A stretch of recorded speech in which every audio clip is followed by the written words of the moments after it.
السلام علیکم خواتین و حضرات، میرا نام محمد اجمل ہے اور میرے ساتھ موجود ہے حاجی ورڈ سلیمان، جو کسی تعارف کے محتاج نہیں۔ یہ جو ہے پاک عوام تحریک قانون کے سربراہ ہے اور ان کی جو تحریک ہے وہ ابھی جو ہے انیشل سٹیج میں ہے۔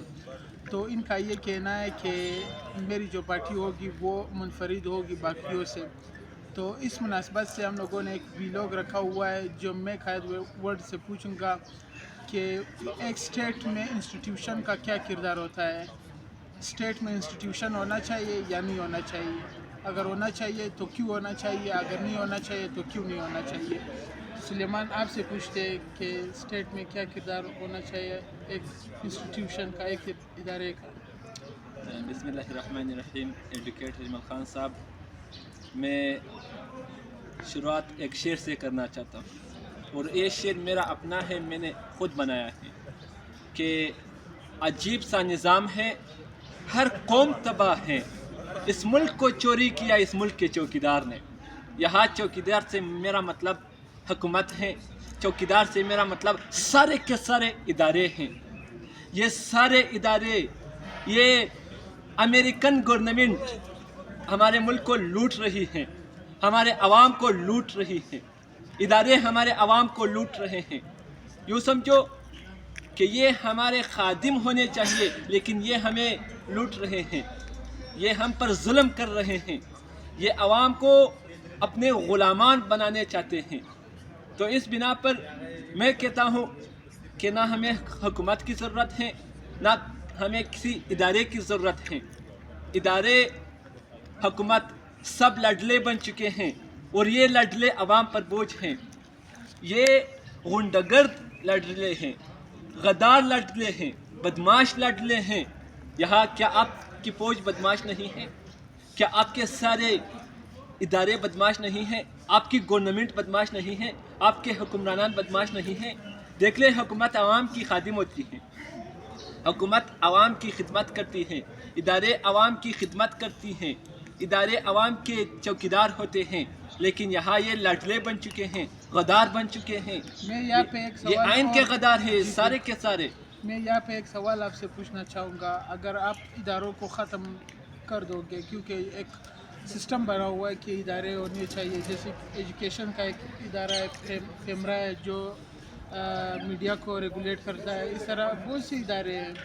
آپ چند اداروں کی بات کر رہے ہیں میرے خیال سے، لیکن اگر آپ ان اداروں کو نکالو گے تو آپ جو سا اسٹیٹ بناؤ گے اس کا فریم ورک کیا ہوگا؟ دیکھ لیں، آپ تعلیمی ادارے کی بات کرتے ہیں، آپ صحت کی ادارے کی اگر بات کریں، یہ سارے کے سارے تباہ ہو چکے ہیں۔ آپ تعلیم دیکھ لیں، ہمارا تعلیمی نظام تباہ ہے، تعلیمی ادارے تباہ ہیں، ٹیچرز تباہ ہیں، اسٹوڈنٹس تباہ ہیں، یہ نصاب تباہ ہیں، یہ مکمل طور پر تباہی کے ہم شکار ہو چکے ہیں، ہم جاہل بن چکے ہیں۔ یہ تعلیم کا ادارہ کمزور ہوا، میں سمجھتا ہوں اگر اس کو ٹھیک کرنا ہے، اس کو ختم کرو، نیا ادارہ بناؤ تعلیم کے لیے، اور اس پر اس کا سب سے زیادہ کیا خرچہ لگانا چاہیے۔ اسٹرکچر کیا ہونا چاہیے؟ ابھی جو آپ لوگوں کا تعلیمی نظام ہے وہ ایچ ایس سی کنٹرول کرتا ہے، وہ فیڈرل ادارہ ہے، اور جو ہمارے باقی 12ویں تک جو تعلیم ہے وہ پروونس کنٹرول کر رہی ہے 18ویں ترمیم کی وجہ سے۔ تو آپ کا کیا نظام ہوگا؟ مثال کے طور پر میں نے ایک اسپیسیفک ادارہ اٹھایا جیسا ایجوکیشن، تو آپ اس کو کیسے فریم ورک پہ لاؤ گے، کیسے بناؤ گے؟ آپ مجھے بتاؤ کیا پالیسی آپ کی ہوگی ایک ایجوکیشن انسٹیٹیوشن کی؟ دیکھ لیں، بات تعلیم کی ہے تو تعلیم یافتہ لوگ وہ ادارہ چلائے۔ بات یہ نہیں ہے کہ یہ پروونشل ہونی چاہیے یا وفاقی، بات وفاق اور صوبے کا نہیں ہے، بات ہے تو تعلیم کی ہے۔ یہاں ہمارے تعلیمی ادارے کے سربراہان خود جاہل ہیں، خود کرپٹ ہیں، خود بیوقوف ہیں، تو وہ عوام کو، وہ ہماری نئی نسل کو کیا تعلیم دے سکیں گے؟ وہ تو نئی نسل کو رشوت سکھائیں گے، نئی نسل کو جہالت سکھائیں گے، نئی نسل کو غنڈہ گردی سکھائیں گے۔ میں اسٹوڈنٹوں کی حالت دیکھ رہا ہوں، پورے پاکستان کے اسٹوڈنٹوں سے میری 0% امید ہے۔ یہ करप्ट होने जा रहे हैं, क्योंकि ये फिर तालीमी भी निज़ाम खुद मैं करप्ट है। एक पॉइंट ऐड करना चाहूँगा, फिर भी हम लोगों के जो क्लास में वो टॉपर आते, गोल्ड मेडलिस्ट आते, तो वो क्या आपके नज़र में उसकी क्या हैसियत है? देख ले, मैंने जो एक वो क्लास में CGPA उन लोगों का टॉप पे होता है और आप कहते हो कुछ उसे कुछ नहीं आता, तो ये किस चीज़ की कमज़ोरी है और हमें कैसा निपटना चाहिए इन चीज़ों देख से? ले, एक जलसे में मैंने स्पीच की थी कि किताब को सीने से लगाइए, खुद कलम हाथ में लेकर आगे बढ़ो, खुद तालीम हासिल करो। ये जो टॉपर होते हैं ये खुद तालीम हासिल करते हैं, ये खुद कलम हाथ में लेकर किताब को सीने से लगाकर खुद आगे बढ़ते हैं, तालीमी जदोजहद करते हैं, इस बिना पर टॉपर होते हैं। वरना आप देख ले, मैं समझता हूँ, मैं देख रहा हूँ पाकिस्तान के अक्सर स्टूडेंट्स आज आवारा बन चुके, आवारा होने जा रहे हैं। नहीं, जो ख़त्म स्टूडेंट है उन्हें क्या करना चाहिए? मिसाल के तौर पर अगर मैं एक सिंपल एग्जांपल दूँ, एक आम इंसान एक इस तरह इंसान होता है जिसका जो दिमाग कुछ कमज़ोर होता है, वो ये चीज़ बोलता है कि मैं ये चीज़ सीखना चाहता हूँ, लेकिन उसका जो स्ट्रक्चर है दिमाग का वो इस तरह होता है कि उसे वो सीखता है लेकिन सीख नहीं सकता। लेकिन कुछ लोग ऐसे होते हैं जो एक दफ़ा कोई चीज़ देख ले या सीख ले, वो जो है लर्न कर लेते हैं। तो आप ये नहीं कहते कि हम लोगों का दिमागी मसला है और अगर वो जो कमज़ोर है वो पढ़ाई हासिल करना चाहिए? हम मिसाल के तौर पर हम लोग सिर्फ टॉपर के लिए जो है राय खोल रहे हैं, जो नीचे वाला तबका है उसके लिए तो मेरे ख्याल से आपका जो तस्वर ऑफ स्टेट है उसमें कोई वो नहीं है। नहीं, देख ले, जो कमज़ोर है उसके हम लिए सब की बात उसे आप करते हैं। कैसे सपोर्ट करो? हमने ना सीनियर की बात की है ना जूनियर की, बिल्कुल। हम यहाँ तालीमी निज़ाम की बात करते हैं, तालीमी इदारों की बात करते हैं, वज़ारत तालीम की बात करते हैं। देख लें, अगर आप किसी जॉब में लग जाए और आपकी दिलचस्पी उसमें ना हो तो वो आप पर बोझ बन जाता है, और अगरचे आपको डबल तनख्वाह मिलती हो, अगर आप किसी ऐसे जॉब में लग जाए जिसमें आपकी दिलचस्पी हो, तनख्वाह ना मिले फिर भी शौक़ से आप वो काम करते हैं। यहाँ अक्सर स्टूडेंट्स मैंने देखा है, अक्सर स्टूडेंट्स अपने दिलचस्पी के डिपार्टमेंट मुंतखब नहीं करते हैं, हालात की वजह से, गुर्बत की वजह से, मेरी ठाकरिसी ना होने की वजह से, करप्शन की वजह से,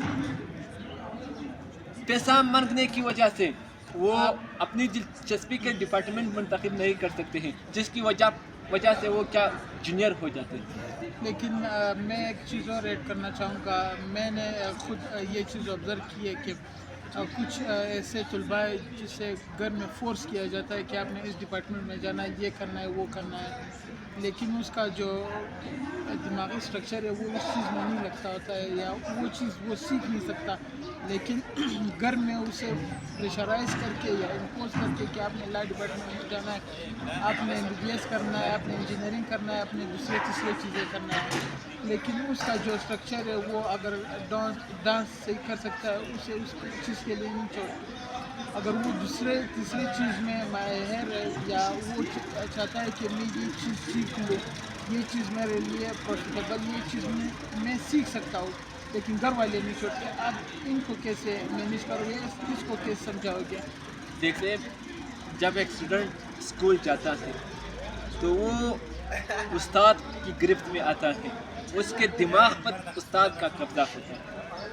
जब उस्ताद उसके ज़हन में ये बात बिठा देता है, जब तालीमी निज़ाम उसको ये बात सिखा देता है कि आपने ये करना है और खुद आगे बढ़ना है, जिस चीज़ में आपकी दिलचस्पी हो उसे नहीं हटना है, तब जाकर ये अपनी दिलचस्पी के फील्ड में जा सकता है। वरना अगर आपकी स्कूल में तरबियत अच्छी ना हो, आपको स्कूल में खुद इत्मीनादी ना सिखाई गई हो, आपको स्कूल में कॉन्फिडेंस ना दिया गया हो, स्कूल में आपकी अच्छी तरबियत ना हो, तो तब जाकर आप पर ख़ानदान भी प्रेशराइज होता है, आप पर माशरा भी असर कर लेता है, आप पर मैं एक चीज़ और पूछना चाहूँगा आपसे, आप जो बात करें वो सिर्फ इंडिविजुअली बात करें, आप एक फ़र्द को कहते हैं कि आप आगे बढ़ो, ये चीज़ें सीखो, नहीं पूरा स्टेट को क्या करना चाहिए, उसको क्या क्या चीज़ें सीखनी